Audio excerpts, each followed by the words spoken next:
huja muelimisha shekhe mke wako, atajuaje dini? Mke wako huja mjengea mazingira ya kuishi kidini, huja muhami na bakteria chafu, fikra mbovu, kwa sababu kuna fikra chafu za kuharibu wanawake kama vile ambavyo kuna fikra chafu za kuharibu wanaume. Sasa mkeo huja mjengea mazingira ya kutoharibiwa, hana kinga, bado umemwacha na mashoga zake wale waovu, umemwacha na marafiki wabaya. Yeye ametoka pengine katika msimamo potofu, amekufuata wewe katika haki.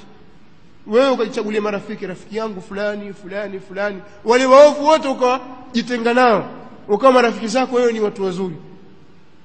Yeye bado umemwachia masahiba waovu, hujaziba njia zile. Wewe unataraji nini?